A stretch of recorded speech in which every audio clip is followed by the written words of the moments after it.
Hi and welcome to the Sunday Lunch Project Manager podcast for Sunday the 7th of August. And today we have Tammy Watchorn, the Change Ninja.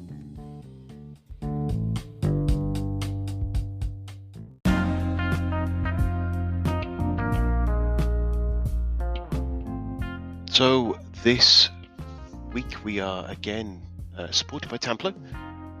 Tamplo is a online tool that turns meetings into actions and has a number of different features. The bit I'm going to talk about today is around the project and task management and follow-up. Essentially, you have a clear dashboard that shows you an overview of scheduled tasks, alert for late tasks, an overview of team's progress. It saves you jumping into your Outlook and being diverted by that morass of email that we get. You can create your own daily plan in there, or you can, as a project manager, you may be assigning tasks to people, and those people can look at those, have their own daily plans, adding in their own specific items they've got to do, as well as the things allocated to them. For the project management point of view, you get a dedicated dashboard with a list of tasks, knowing what people are working on each project, and there's a load of collaboration capability in there, with the goal of getting no task left undone, more efficiency and motivation, and clear action plans. So if you want to see what this is all about, jump along to tinyurl.com/Nigel Creaser Tamplo. That's all one word, Nigel Creaser Tamplo. Have fun.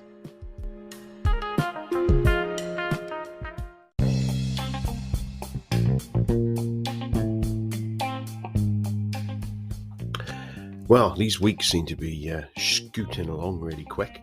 Doesn't seem like a fortnight since the last time I recorded one of these. I've just finished this week for the for my first holiday I've got a, was it 7 days, 10 days, I can't remember where, off now, which is great. So I'm scooting away. I'm getting along to watch some of the Commonwealth Games on Monday, going to watch the judo there, cheering on all of the home nations teams, mainly the England one, I suppose, but it's meant to be English. But I'm a bit Heinz 57, so I should probably cheer them all on.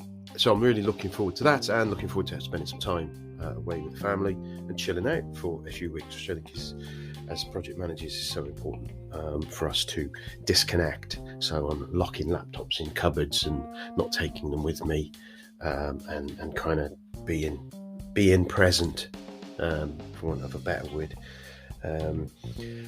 But what's happened over the last couple of weeks? It's been just busy days at work, trying to get myself sorted as ready for holiday, as we all do.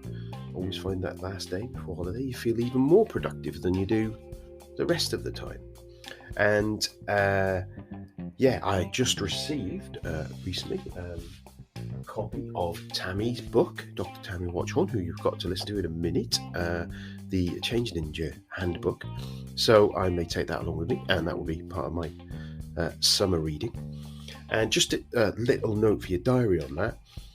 Tammy's book actually comes out on the 22nd of August, so it's the day after the second part of this show goes out.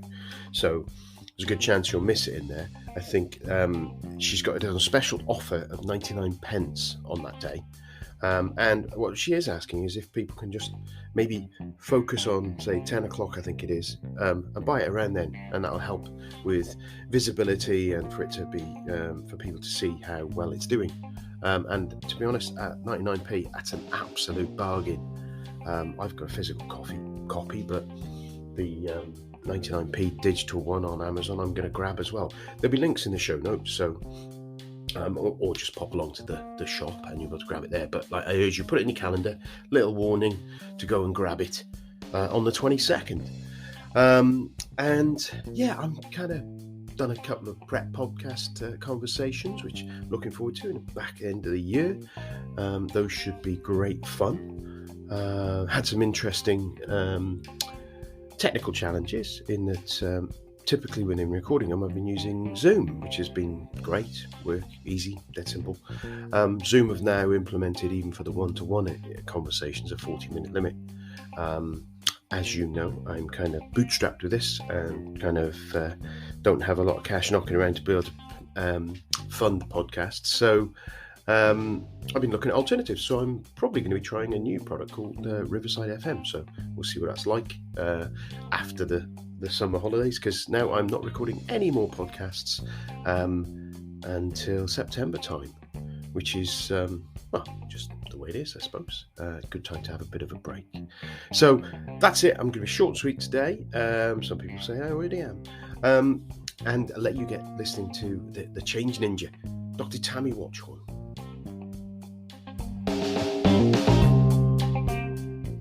Today, I'd like to welcome Dr. Tammy Watchorn, the Change Ninja, to the podcast.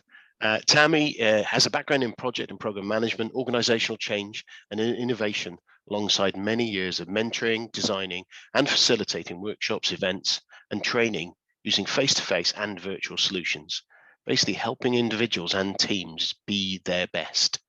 She's a change agent, educator, facilitator, innovator, coach, and currently is director of, and I don't know how to say this properly, AnSáS, and I'm hoping that's not too, AnSáS, director of Pentacle Scotland, and an associate sparking performance. So that's we'll find out what all those are in a bit. So Tammy, welcome to the show. Thank you for having me. It's great to be here. That's brilliant. So do you want to just give people a little bit of background, where you're from, what you're doing?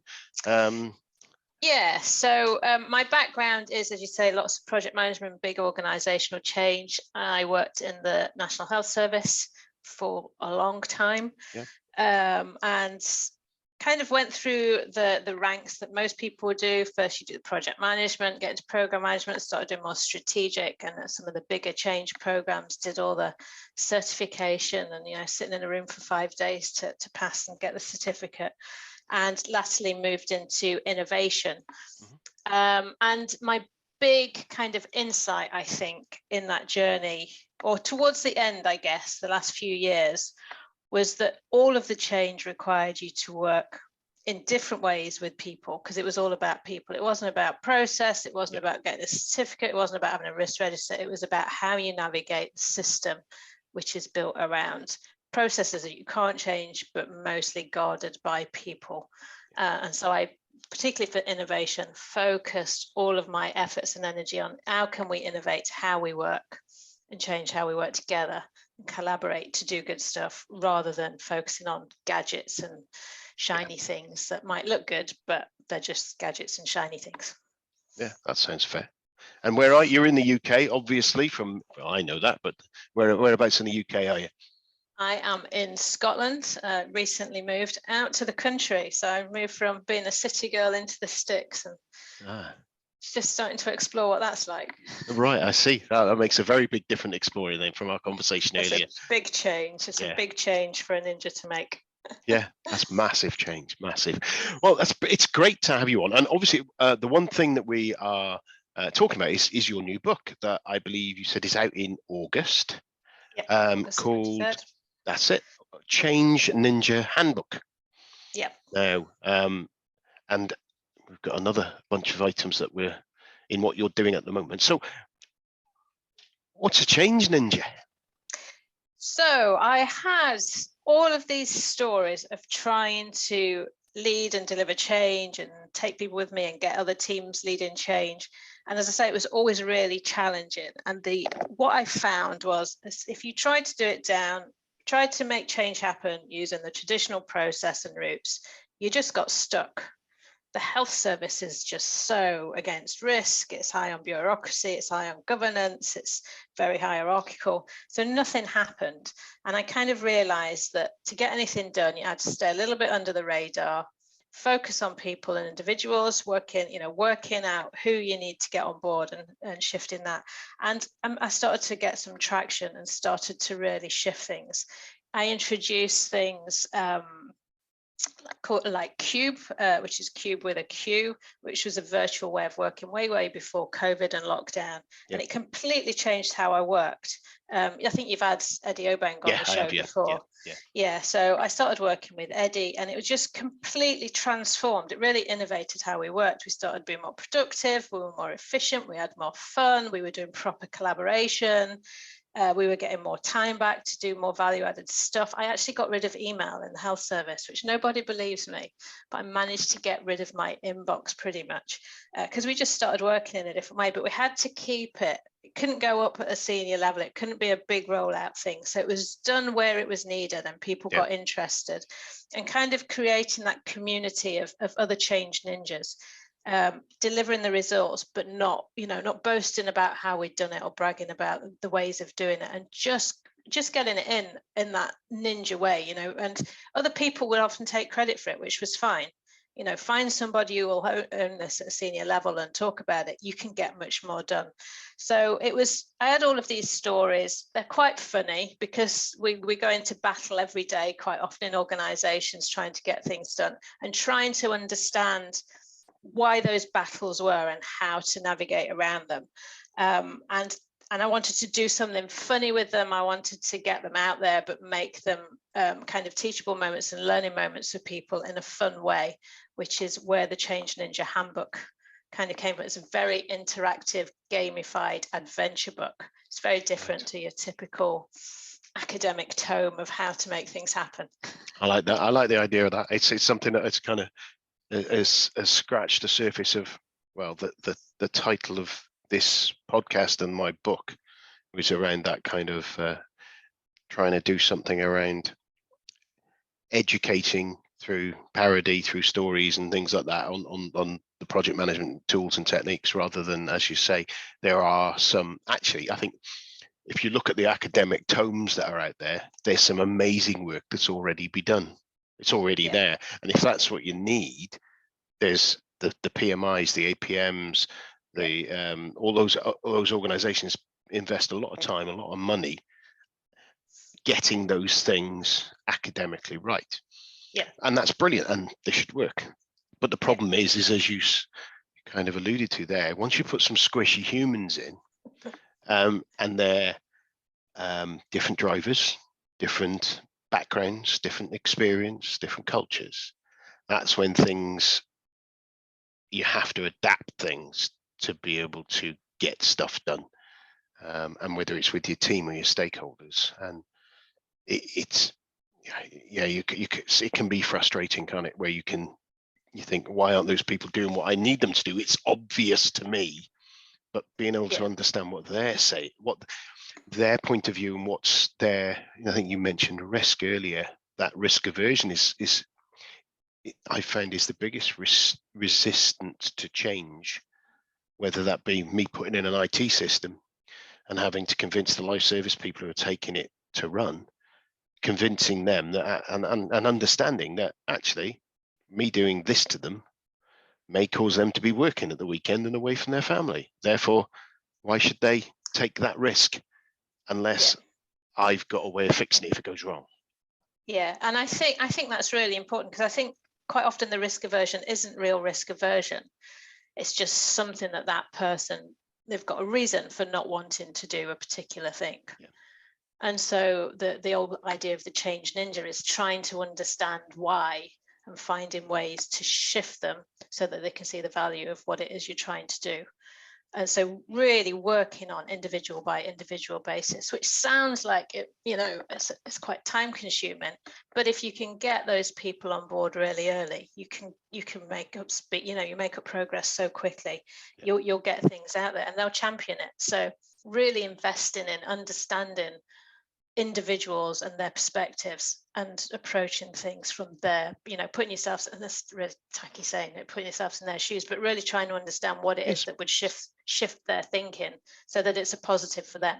Yeah, well, that putting yourself in their shoes is a as you say, it's kind of a little bit of a cliche, but it's an illustration of making you think about, actually, if I think about that person, and that old term, walk a mile in someone else's shoes, isn't it? It's that same thing of and before you criticize something or understand why they are or aren't doing something. And I've done it myself, where you sit there banging your head against the wall thinking, why is this person so against me and my project? and it's not about me and my project. Like, I love to see, that's why I've got a podcast. It's all about me, isn't it? So but do you know what I mean? It's not about you. It's not about your project. It's about them, and it's about their their commitments, and it's about their team even, or it might be their customers, or in like with the NHS, it might be their patients that that's who they are really worried about, and without putting yourself in their place, you're never going to get it, are you? And no, I suppose asking is part of it, isn't it, as well? Yeah, they might know things that you don't. So again, they might be saying no for a very good reason. So there's a lot of learning to be had in those engagements as well. Brilliant. So tell us a bit about what's the structure of the book, what's the kind of I think you've given us a little bit of an outline there, but kind of how have you pulled this together? Tell us more. So that was the challenge. So I was sitting on all these stories. So two challenges. One, how do you present things in a different way that's going to be interesting and people are going to get something from? And two, I mentioned to Eddie that I'd always wanted to write a book, and he says, whatever you do, don't write a book. It will just burn up so much time. So that was a kind of gauntlet for me. Anybody who gives me a challenge like that, I'm off. And all of a sudden this idea came to me, and it was based on Choose Your Own Adventure books, which I don't know if you read them as a kid. I did, yeah. I not a lot, but a few of them I did read, and I did enjoy them. That jump to another page, isn't it? Yeah. So you got to, you're given a choice. Do you go left? Do you go up the mountain? Do you go down the river? And you go to the page. So I just thought it would lend itself. The stories would lend themselves really well to that. So it's a Choose Your Own Adventure type book. I can't use as Choose Your Own Adventure because it is trademarked. Oh, really? And they managed to sue. There was the film out a couple of years ago. Black Mirror chap made, so they sued him for labeling it as a Choose Your Own Adventure. Oh, right. But it's a Choose Your Own Adventure type book. So there's a story happens, and you have to make a decision. And as the reader, you decide what you're going to do. Are you going to go into battle with this person? Or are you going to give up on this idea? Are you going to take the easy route because that's what they're asking you to do, or are you going to fight? So each story, and there's 10 stories. And then there's some other stories in there as well, which I'll explain in a minute. But each story has a decision to make, and sometimes there's other decisions further in, and then you get the outcome of that decision. And with them following that, there's a fable, so a bit like Aesop's fable, which again has quite another quirky story. All the stories are true, but they're not based on real people. So that there's stories that happen to me, but the characters aren't real. And then with the fable, you get the learning. So if it's about stakeholder management, or if it's about how to identify risk, or if it's dealing with a difficult person, there's the learning and insight that goes with it that you get from the story. And then there's a tool that you can use, and that's linked to the decisions you make. So you can directly relate the decisions to a tool that would either help you with that decision, or that if you went through it again, you would use that tool and you wouldn't end up with a game over kind of sign. So it's very gamified, nice. And it takes you through all of it. And I think they're quite funny stories.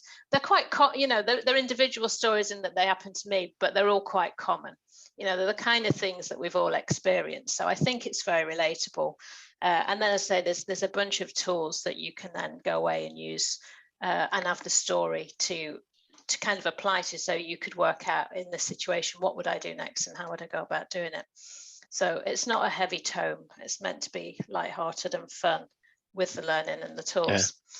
That sounds excellent. So that gives you that tooling. And I suppose I don't know whether you're planning this leading thunder. Is it designed to be something you do on your own, or is it designed as something that you have a group? Say you've got a group of you in a room and you're doing some training on project management. Is it designed to be able to do it that way as well? Yeah, it wasn't designed that way, but I've been thinking lately about how you turn it into a team development tool as well. So you could use it in a team day. People could go off and, read out the story, go off and make your decisions and come back with what you would do and how you would go about it and share that learning. So it could easily be adapted to that. And I'm looking at building a kind of masterclass off the back of it. Brilliant. And somebody I work a lot with in that health service still, who was talking about maybe turning it into a game, an actual board game. So, there's oodles of ideas flying around. Yeah, I've seen. You say the board game. That's a really good idea as well, because I've seen one of my previous conversations I've had with people about diversity, and there's some diversity games that are out there, and we've used a couple of training courses that I've been on there. There's ones mental health. I've seen out there a few mental health board games, and then another one we did, which was absolutely, it was all about negotiation, which is a fantastic method of doing stuff, which one of our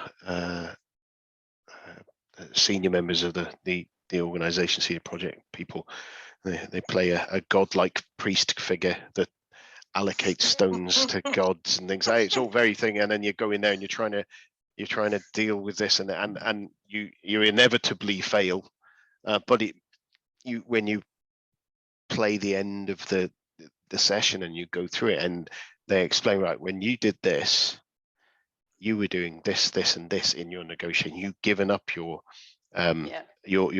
base acceptable bottom by doing this, or you had done this really well because you'd done it, and there was all these things, and that it's very, you need someone who can facilitate it to be able to read the room and read what they're doing very well. But it's a very, very good way of caricaturing what you would do, whereas normally it would be quite a boring reading through of, this is how you negotiate, this is whereas that playing, gamifying thing does work, and I can kind of see how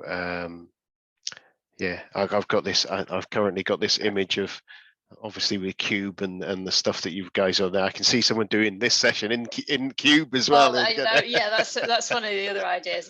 Master Change Ninja Masterclass on Cube, and different for not everyone will know what Cube is, but it's a virtual work environment with lots of different campuses and different types of space, whatever you're doing. But whatever decision you make could take you to a different space. So it might be off to see the chief exec. It might be to go and convince your team that this is a really good piece of work. It might be to go and run a workshop on something, or to say no and go home and give up. So it could really work in the virtual space. So because I suppose lots of ideas, but because it helped.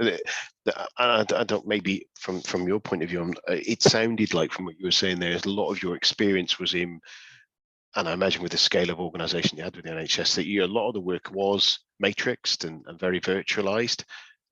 I'm guessing, did you have many options where you had all of the team in the same room, that was your team, or was it very much this remote, as we are now with a lot of things?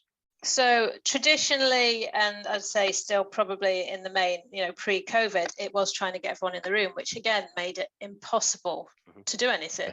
Trying to get clinicians from all over Scotland into a room to make a decision would take you months and months just to get the date in the calendar. So as I say, I introduced Cube quite early in that innovation piece, and we got some incredible things done. I can remember one particular project was it was around data and what data is used for clinical decisions, and getting clinicians together to agree a single data set, which is really challenging because they're really smart. And they've all got an opinion on what they think is the right data, and they've all done the research and read, all read different things. So getting them together in a room to agree a data set and then implement it, they'd been trying for like 2 years. So I got them onto Cube, and 3 weeks later we'd agreed it, prototyped it, tested it, and implemented it.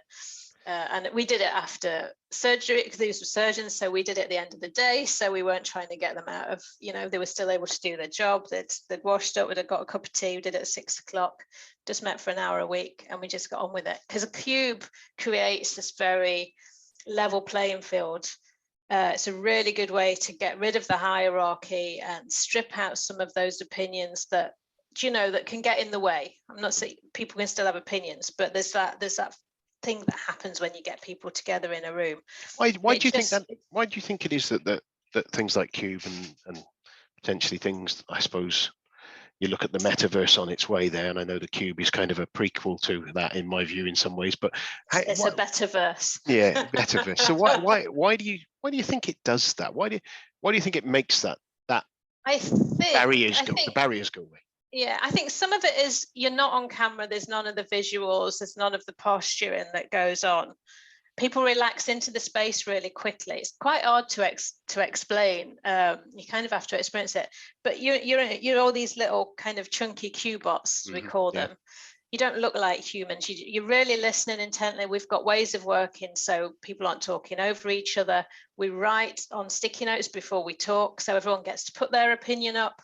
we do something called spin casting, where we check in with everyone in alphabetical order, so everyone knows they're going to get a say. So there's not that initial everyone jumping in with what they think the right answer is, because we do it in a very different way.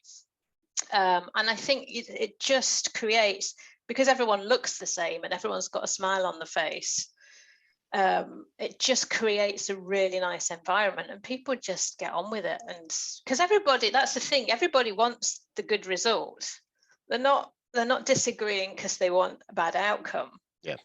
It's almost like they're too passionate about a good outcome to give up on what they think is the right answer. So it's not that anybody wants it to be a bad thing, and it just gives them that. It's quite a psychological safe space to be able to have the dialogue without trying to win the argument all the time and get their views in first. And you can facilitate that face to face, but it's harder. And I think that it's kind of, because what's running through my mind there is a kind of, if you're on a conference call, and as you say, it's kind of in the behaviors that you would have when we used to have, and it's funny, I was talking to someone the other day when they were talking about conference calls, about the fact that not long before the old lockdown and stuff, conference calls was what everyone was on, rather than on video Zoom chats. And that was the thing. And the behavior on the conference call without a video call was that you would have people on mute, they would be working away while on the call. Knowing that and I think again that the way to get around that is that knowing that you're coming to those people with them on there, and you're expecting them to contribute something through that, does draw that. And you can do it I imagine you can be a little bit more bullish with people in that virtual environment than in a physical environment. Of, if someone is sat on their phone in a physical environment, to call them out over it, or on their laptop, to call them out over it's quite difficult to do. Virtual environment, you can't always see them doing it, but again, it's how do you do that? So Cube doesn't have cameras on, which I think helps. So you're really listening to what people are saying. You're not making any judgments. And we do it without thinking, if somebody's rolling their eyes, or we roll, and that, sometimes it's okay to roll your eyes, because we all do these things. But the thing is, you roll your eyes again, you make an assumption of why someone rolls their eye, don't you? Yeah. If you see someone roll their eyes, and you go, they're not happy with that, they might be thinking, why didn't I think of that? Exactly. So you're making an assumption, and you're reacting to it. So you can see something as being negative that isn't. So I think it does get rid of a lot of that happens. The other thing I think with Cube is it's full of Eddie's tools, which we call PETs, performance enhancement tools. So we'll bring something up if we're doing a business case or a project brief, and we'll all just put up sticky notes onto the template. And it's so fast, you can't be on your email or your phone because you'll miss it. Yeah. And we don't have long sessions. We wouldn't have a 3-hour meeting on Cube. We would have a 30-minute session, and we would just get some work done. And we have them more frequently. So Cube team meet every day for 15 minutes for coffee, and we do what we need to do. We wouldn't dream of having a 3-hour team meeting, because that's when people are drifting off and people haven't got that. But if you know you're going to be in for 15 minutes, you're all going to share what you're doing for the next 2 days, update each other, ask for help, and it's just 15 minutes. You're just very focused, which is hard to do virtually. And I think some of the challenge with what we've now got with kind of Zoom Teams is we've just exported all of what we did in the old world into this, I'll say virtual, but it's, into the video call world. So we've got all of our bad behaviors into this world, and it's worse because we're all looking at ourselves, which is really energy. Your brain is just going, I don't want to look at myself for 3 hours. No, so we haven't learned how to work in this space yet, I don't think. I'd agree. I think that whole I described it as performance fatigue. And I liken it to the fact that if you're running a workshop, and a face-to-face workshop, and you on your own, and you're running a team of 20 people or whatever, you are the person at the front, you are performing all the time, you are on it, all the time. And at the end of those days, when you're doing those sessions, you're absolutely battered. Yeah. Because you know that everything you're doing is part of what's going on. Even when there's other people doing stuff, you're part of that whole thing. And I think that's the problem with that we all get on video is, and we're doing it a little bit now with this, and it's harder to do these kind of conversations because I'm still looking at myself thinking, am I looking at the camera? Am I looking at you? What am I doing? Is my leg it? What? I want to take a drink. You know, all these extra processing. And then you get all of us in, when we're just on a call, you can see yourself. Yeah. You can't pick up. And if you had a table of people and you were in that workshop or in that meeting, you're sat, right? Someone's talking over there. Great. You're not, you might be listening, but you're not being looked at. So you immediately go, your demeanor will relax, you will relax, and you will just pay attention and just there. And then it's back on you, and then your attention, yeah, I'm doing, and you change. But when you've got the camera on you, you're on high alert all the time, aren't you? Yeah, And everyone's on high alert all the time. Yeah, it's awful. Yeah, the emotional energy. And I when we started in this lockdown thing, I was very keen because I wanted to keep the relationships, because I was worried about people's mental health. Put the video on, let's talk, let's see each other, make sure that I know you're okay, you know I'm okay, that kind of thing. And it did occur to me eventually that actually that wasn't necessarily a good thing. Yeah. Though I do think it is useful to be on video, depending on the nature of the conversation. But it's certain things where if you've got a round robin conversation on the team, there's no point doing it. Or if you are doing it, saying, right, guys, when you got your bit on, pop your camera on. That's potentially beneficial. But the rest of the time, it's like you can turn the camera off and you're suddenly sat back and relaxed like you would be in the meeting. And maybe in the meeting, you'd be checking your phone or checking your laptop email or whatever. But actually, the energy level that you have to expend is massively reduced. Yeah. And we've forgotten that you can just pick up your phone and call someone. Yeah, I know. My phone rang the other day. I nearly fell over. You don't need to put an hour's meeting in. No, that's it. Just call them. I think if you're on Cube, you can just send them a little message in the lobby and have a 5-minute cup of tea and a chat. Which is what we do. I think the IM and using IM in a manner and using rooms within those is a really good way of doing it. I think you're right. We do end up having meetings. Like I've set mine all up so that it only ever books a meeting for either 10, 25, 50, you know what I mean? Knocking off those 5 minutes at the end as well. Yeah. So, which I'm not very good at keeping to, but I was never that good at keeping to half an hour.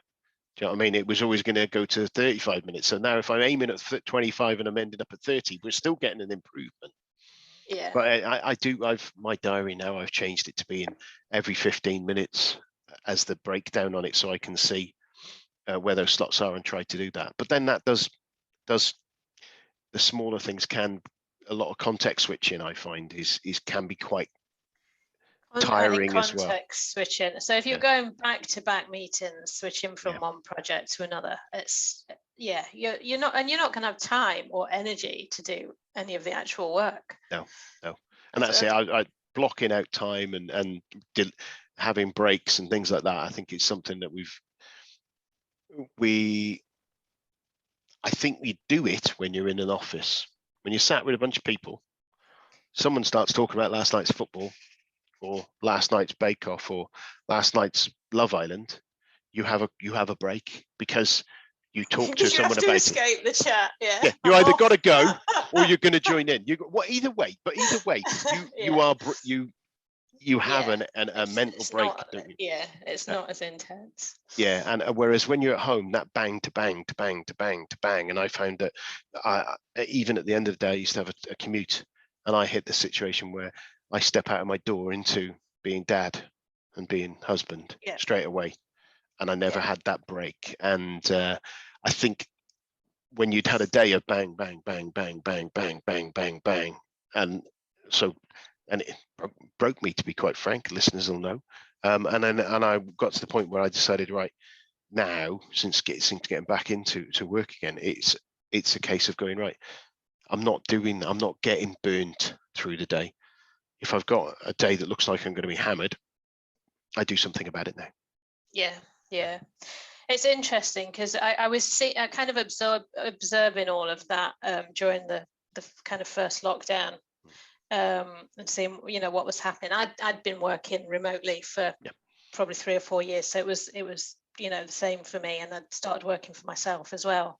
So I've more observed it than been part of it. But Joe Stanford, who I work with in the NHS quite a lot, asked me to work with a neuroscientist called Tibby Vera, and to look at how we can create some training and learning around that kind of psychological space using neuroscience, understanding what's going on with all of that, and learning how to hack your brain,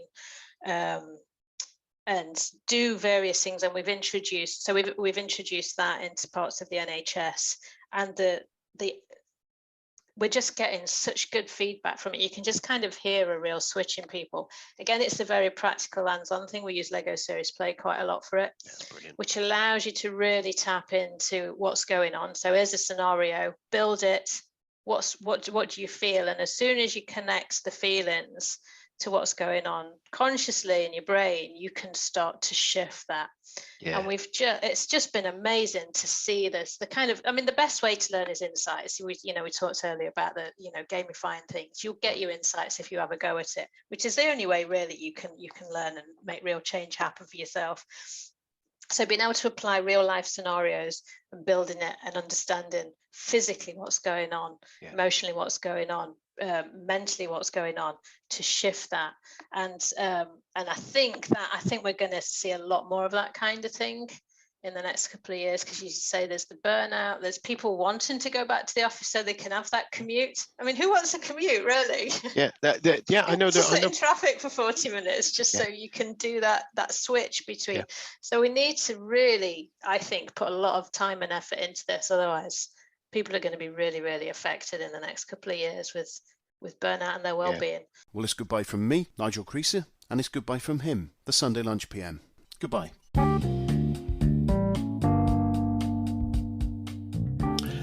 Well, I hope you enjoyed that first part of that interview with Tammy. Come back in a couple of weeks and we'll have the second instalment. In the meantime, look after yourself. Cheers now. Bye.